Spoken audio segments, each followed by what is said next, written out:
یہ مزاج ہے. تو زندگی میں کبھی بھاگنے والے کا پیچھا نہیں کیا. زرار بن خطاب فاری جب بھاگ رہا تھا تو سوچا علی کا مزاج نہیں, یہ کون ہے جو میرے پیچھے آ رہا ہے, صرف دیکھنے کے لیے.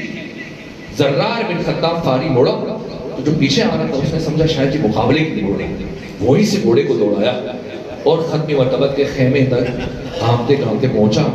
اور جب یہ بھاگ رہا تھا تو زرار بن خطاب نے آواز دی کہ خیال رکھنا آج میں نے تیری جان بخش دی. وہی شخص بعد میں خلیفہ بنا. اور زرار بن خطاب فاری نے جا کر کہا یاد ہے اس دن میری تلوار سے بچ گئے تھے, اگر میں تلوار چلا دیتا تو آج تم یہاں بیٹھے نہ ہوتے. یہ شخص چلا, دروازے پہنچا اور جیسے ہی تلوار چلانے لگا تو سامنے سے بس بات ختم کر دی, علی تشریف لا رہے ہیں. حضرت کی نگاہ بڑی فرا, رکو ٹھہرو, کیا کرنے لگے؟ کہا قتل کروں گا. کہا کیوں؟ کہا پیغمبر نے فرمایا. کہا کیا فرمایا؟ کہا ایک تو لسانہ, اس کی زبان کاٹ, میں سر قلم کروں گا تاکہ زبان کاٹ کے پیغمبر کی بارگاہ میں لے جاؤں تاکہ تعمیر حکم ہو جائے. فرمایا کچھ اور فرمایا؟ کہا نہیں بس اتنا کر. کہ تم پیچھے ہٹو میں دیکھتا ہوں. علی آگے بڑھے اور بغور اس شخص کے چہرے کی طرف دیکھا. ایک فقر کی داستان اس کے چہرے پر درج, آنکھیں دسی ہوئی, چہرے کا رنگ زرد, ہونٹ خشک. علی نے دیکھا, فرمایا اللہ کا حاجہ, اللہ کا حاجہ, کچھ ضرورت ہے, چاہیے؟ کہاں؟ اسی تو مجھے غصہ آیا. یہ شخص کہتا ہے میں اللہ کا نبی ہوں, خود آرام آسائش کی زندگی گزار رہے ہیں, ہمارے گھروں میں فاقے ہیں. فرمایا نہ ایسے نہیں, پیغمبر کے گھر میں تجھ سے زیادہ محرومیت ہے. جہاں تک تمہاری پریشانی کا تعلق ہے تمہیں آقا کو بتانا چاہیے تھا, اگر وہ تمہاری مدد نہ کرتے تب شکوہ کرنا چاہیے تھا. اب جب کہ تم نے اپنی پریشانی مجھے بتائی. حضرت نے جیب میں ہاتھ ڈالا, درہم و دینار کی تھیلی نکالی, فرمایا یہ لے جاؤ, اور سنو یہ میری طرف سے نہیں, میرے سردار محمد مصطفیٰ کی طرف سے. جیسے اس شخص کی پریشانی دور ہوئی چلا, پیغمبر اسلام کی تعریفیں کر دی. میں کتنا غلط سوچ رہا تھا, یہ تو اتنے کریم ہیں, ان کے ماننے والے بن مانگے عطا کرتے, مجھے غلطی ہو گئی, میں نے ان کے متعلق غلط سوچا. پیغمبر کی تعریفیں کرتے ہوئے چل پڑا, اور وہ جو قتل کرنے کے لیے آیا غصے سے پلٹا پیغمبر کے پاس اور جا کر علی کی شکایت کی, یا رسول اللہ آپ نے جس شخص کی زبان کاٹنے کا حکم دیا تھا علی نے اسے مالا مال کر دیا. پیغمبر نے سنا, مسکرائے, میں بھی تو یہی چاہ رہا تھا, میں بھی تو یہی چاہ رہا تھا کہ یا رسول اللہ آپ نے تو فرمایا کہ اس کی زبان کاٹ دو. فرمایا علی نے کاٹ دی. کاٹ دی. کہا کیسے؟ کہا ایسے کہ اب جب تک زندہ رہے گا کبھی دوبارہ میری مخالفت نہیں کرے گا. کلام ایک ہے, کلام ایک ہے, ایک تو لسانہ, اس کی زبان کاٹ دو. ایک کیا سمجھا؟ تلوار لے کے چل پڑا.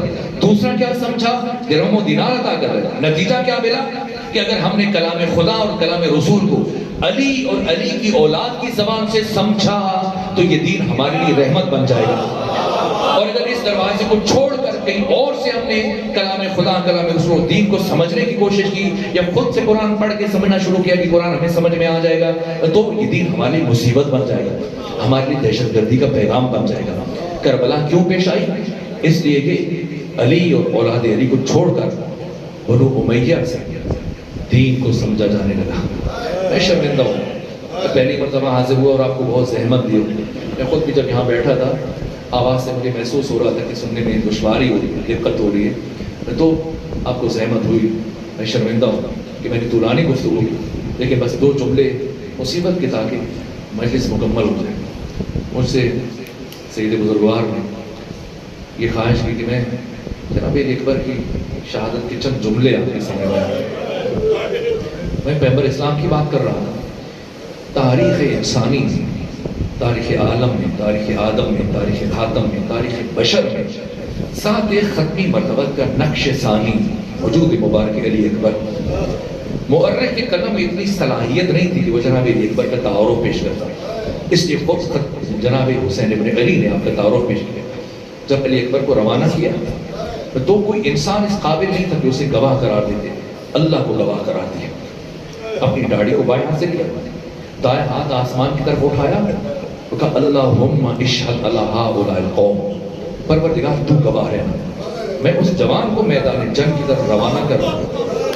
قد اشبہ الناس برسول اللہ, جو ساری کائنات میں تیرے رسول کی سب سے بڑی شبیہ, صرف دیکھنے میں, شکل میں, جیسے بعض لوگ کہتے ہیں ہم شکل پیغمبر نہ, خلقن و خلقن و منطقن, کردار میں, گفتار میں, ظاہر میں بھی تیرے نبی جیسا ہے, باطن میں بھی تیرے نبی جیسا ہے. جناب علی اکبر کے ساتھ امام حسین کی محبت کا راز یہ ہے اس لیے سید مہدی بحر العلوم نے بیان فرمایا جب امام حسین نے علی اکبر کو روانہ کیا تو ایسی کیفیت تھی جیسے 2 برس کا بچہ ابھی چلنا سیکھ رہا ہوتا ہے، کبھی اٹھتے ہیں کبھی گر جاتے ہیں، یہاں تک کہ وہ جملہ روز عاشور کسی اور شہید کے لیے امام حسین نے نہیں فرمایا۔ جب علی اکبر کو روانہ کیا فرمایا یا بنیا مہلن مہلا، بیٹا علی اکبر ذرا آہستہ چلنا، اور علی اکبر رک رک کر مڑ مڑ کر میری طرف دیکھتے ہوئے جانے۔ سید ابن طاؤس نے اللؤلؤ میں لکھا ہے جب علی اکبر کی سواری چلی، جب قدم طے کیے یا جناب علی اکبر نے ایک آواز سنی، مڑ کر دیکھا، عجیب قیامت کا منظر تھا، حسین اونھے منہ کربلا کی زمین پر گئے، گھوڑے سے نیچے اترے، جلدی سے آگے بڑھے، بابا کو اٹھایا، عرض کے بابا آپ تو مجھے رخصت کر چکے تھے، آپ تو مجھے رخصت کر چکے تھے، پھر یہ حال کیا ہے؟ فرمایا یہ نہیں فرمایا اے علی اکبر آپ کا کوئی جوان بیٹا ہوتا، نا جوان بیٹا ہونا اور ہے، علی اکبر جیسا بیٹا ہونا اور۔ اس نے کیا فرمایا؟ کہ اے کاش آپ کا آپ کے جیسا بیٹا ہوتا۔ بس ایک جملہ تاکہ مجلس مکمل ہو جائے، روانہ کیا، ایسی جنگ کی کہ اپنے دادا علی کی جنگ کی یاد تازہ کر دی، یہاں تک کہ سنان ابن انس نے جب جناب علی اکبر نے شام اور بصرہ کوفہ کے 80 بڑے بڑے سورماؤں کو ایک ایک کر کے قتل کیا، جو بھی مقابلے میں آتا اب عقب نشینی کر رہے ہیں، پیچھے آ گئے، کوئی آگے بڑھنے کے لیے تیار نہیں، ایسے میں سنان ابن انس نے کہا اے علی اکبر آپ تو داد شجاعت دے رہے ہیں، آپ نے تو علی کی جنگ کی یاد تازہ کر دی، لیکن ذرا مڑ کر تو دیکھیے کہ کسی نے خیام میں آپ کے خیموں کو آگ لگا دی۔ بس مڑے دیکھنے کے لیے اس شقی نے ایک نیزہ آپ کے سینے میں پیوست کر دیا، اور سینے میں پیوست کرنے کے بعد اس طرح سے اس کے دستے کو گھمانا شروع کیا کہ اس کی انی ٹوٹ گئی اور نیزے کی انی آپ کے سینے میں رہ گئی، یہاں تک پھر بھی جناب علی اکبر نے خود کو سنبھالا۔ اس کیفیت میں ایک شقی نے مجھ سے بڑھ کر آپ کے سر اقدس پر لوہے کا ایک گوشت مارا، جس کے بعد جناب علی اکبر خود کو زمین پر سنبھال نہ سکے، لیکن اتنے خوددار تھے کہ خود کو زمین پر گرنے نہیں دیا، گھوڑے کی گردن میں باہیں ڈال دی اور سر کا خون گھوڑے کی آنکھوں میں جانے لگا۔ اب گھوڑے کو راستہ معلوم نہیں ہو رہا، دشمن کی صفوں میں اس طرح سے گزر رہا تھا۔ سید ابن طاؤس نے اللؤلؤ میں لکھا ہے کہ جہاں جہاں سے علی اکبر کا گھوڑا گزر رہا تھا، جس کے ہاتھ میں جو ہتھیار تھا فَقَتَّلُوهُ إِرْبًا إِرْبًا، علی اکبر کے جسم کے ٹکڑے کٹ کٹ کے کربلا کی زمین پر گر گئے۔ بس آخری جملہ یہاں تک کہ جب خود کو سینے فرس پر سنبھال نہ سکے، آواز بلند کی بابا جان اپنے بیٹے کا آخری سلام قبول کیجیے۔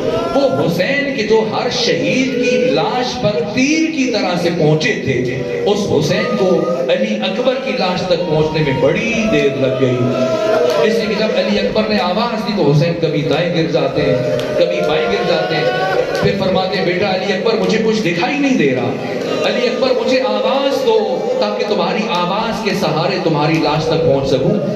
یہاں تک کہ بڑی مشکلوں سے حسین ابن علی اپنے بیٹے علی اکبر کی لاش تک پہنچے۔ یہاں کے مناظر اتنے سخت ہیں میں ابھی بیان نہیں کر سکتا، لیکن بس ایک آخری جملہ عرض کروں، یہاں تک کہ وہ مرحلہ آیا کہ جب جناب علی اکبر کا ہاتھ سینے پر ہے، امام حسین نے استفسار کیا بیٹا علی اکبر سینے سے ہاتھ کیوں نہیں ہٹا؟ نے کہا بابا سنان ابن انس نے ایک نیزہ مارا اور وہ اس کی انی میرے سینے میں رہ گئی، بابا بہت تکلیف ہو رہی ہے، اگر زحمت نہ ہو اس انی کو نکال دیجئے۔ امام حسین نے ایک زانو خاک کربلا پر رکھا، ایک ہاتھ علی اکبر کے سینے پر رکھا، رخ نجف اشرف کی طرف کیا، اپنے بابا علی کو یاد کرتے ہوئے جیسی نیزے کی انی کھینچی ہے، انی باہر نہیں آئی، علی اکبر کا کلیجہ بھی ساتھ آ گیا۔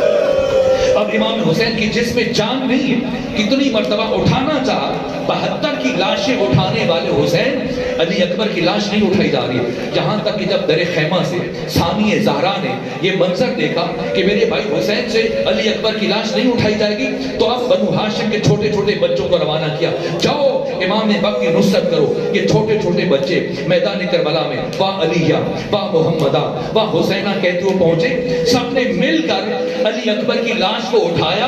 امام حسین علی اکبر کی لاش کے پیچھے پیچھے چل رہے، حالت کیا ہے؟ اب ماما گلے میں دونوں ہاتھوں سے ماتم کر رہے ہیں اور یہ نوحہ پڑھ رہے ہیں، یا بنیا حلت دنیا بعد العفا، بیٹا علی اکبر تیرے بعد اس زندگانی یہ دنیا پر خاک ہو۔ بس مجلس ختم ہوئی ہے، آپ نے بابا کی حالت دیکھی ہے، علی اکبر کے باپ کی کیفیت کیا ہے، ماں کی کیفیت دیکھیں گے؟ جیسی بس آخری جملہ، جیسی جناب علی اکبر کا لاشا خیام تک پہنچا ہے، ایسا کوہرام برپا ہوا، دشمن مڑ مڑ کر دیکھ رہے تھے، یہاں تک کہ جب ساری بیویاں جمع ہوئی ہیں، کچھ وقت گزرنے کے بعد ثانی زہرا نے سر اٹھایا، دائیں بائیں دیکھا، دیکھنے کے بعد فرمایا مجھے اس شہید کی ماں نظر نہیں آ رہی ہے، مجھے ام لیلا نظر نہیں آ رہی ہے۔ فضا شاید ابھی تک کسی نے ام لیلا کو نہیں بتایا کہ علی اکبر کی لاش آ چکی ہے، جاؤ ام لیلا کو خبر کرو علی اکبر کی لاش آ چکی ہے۔ اور جب فضا پہنچی ہے اس خیمے میں جہاں پر ام لیلا کا قیام تھا، تو کیا دیکھا؟ ام لیلا خیمے کے اندر دوڑ رہی ہے، کبھی ایک طرف گر جاتی ہے، کبھی دوسری طرف گر جاتی ہے، یہاں تک کہ فضا پوچھتی ہے بی بی کیا ہوا ہے، کیوں دوڑ رہی ہے، کیوں بار بار گر رہی ہے؟ کہا اچھا ہوا فضا تو آ گئی ہے، میں نے سنا ہے میرے علی اکبر کی لاش آئی ہے۔ فضا مجھے کچھ دکھائی نہیں دے رہا، فضا میری انگلی پکڑ کر مجھے بیٹے کی لاش تک لے جائی۔ اللہ لعنت اللہ علی القوم الظالمین وسيعلم الذین ظلموا أي منقلب ينقلبون۔ پروردگار بحق وجود مبارک علی اکبر علیہ آلہ الطیب والسلام ہماری عبادت کو قبول فرما، ہماری اس عبادت کی اپنی بارگاہ سے اجر عظیم قرار دے۔ پروردگار ہمارے گناہوں سے درگزر فرما، ہمارے والدین کی گناہوں کو معاف فرما، ہم سب کو نعمت تقویٰ عطا فرما، نور بصیرت، نور معرفت عطا فرما۔ پروردگار ہمیں قرآن پڑھنے، قرآن سمجھنے، قرآن پر عمل کرنے اور قرآن مجید کی تعلیمات کو معاشرے میں عام کرنے کی توفیق عطا فرما۔ پروردگار امام زمانہ کے سپاہیوں کی حفاظت فرما، ہمیں بھی آقا کا سپاہی بننے کی توفیق عطا فرما۔ پروردگار تمام اسلام دشمن قوتوں کو، امریکہ اسرائیل کو نیست اور نابود فرما۔ پروردگار حق کے حامیوں کو ان کی نصرت فرما۔ رہبر عظیم الشان سید مجتبیٰ خامنہئی کی حفاظت فرما۔ پروردگار رہبر شہید آقا خامنہئی کے درجات کو بلند فرما۔ پروردگار ہمیں زمانے کی کربلا میں اپنا کردار ادا کرنے کی توفیق عطا فرما۔ پروردگار ہمارے گزشتگان پر اپنی رحمت نازل فرما، جتنی بھی مرحومین ہیں، مدفون مدفون ہیں یہاں پر، جو بھی سادات اور جناب سید بزرگوار کی زوجہ، پروردگار جو حاضرین کی مرحومین اس دنیا سے رخصت ہوئے، سب کے درجات کو بلند فرما، ان کی آخرت کی مشکلات کو آسان فرما، سب کو شفاعت محمد و آل محمد نصیب فرما۔ مرحومہ سیدہ جن کی سارے ثواب کی مجلس برپا کی گئی، پروردگار انہیں جناب سیدہ زہرا سلام اللہ علیہ کے قرب نشینی عطا فرما۔ پروردگار ہماری تمام دعاؤں کو مستجاب فرما۔ التماس ہے جملہ مومنین مومنات شہداء اسلام، ایسے مومنین کی جن کی کوئی فاتحہ پڑھنے والا نہیں ہے، وہ تمام ہستیاں کی جو یہاں پر مدفون ہیں، اور سید بزرگوار کی زوجہ، ان سب کی سارے ثواب درجات کی بلندی کے لیے اپنے تمام مرحومین کے لیے ایک مرتبہ سورہ فاتحہ، 3 مرتبہ سورہ اخلاص کی تلاوت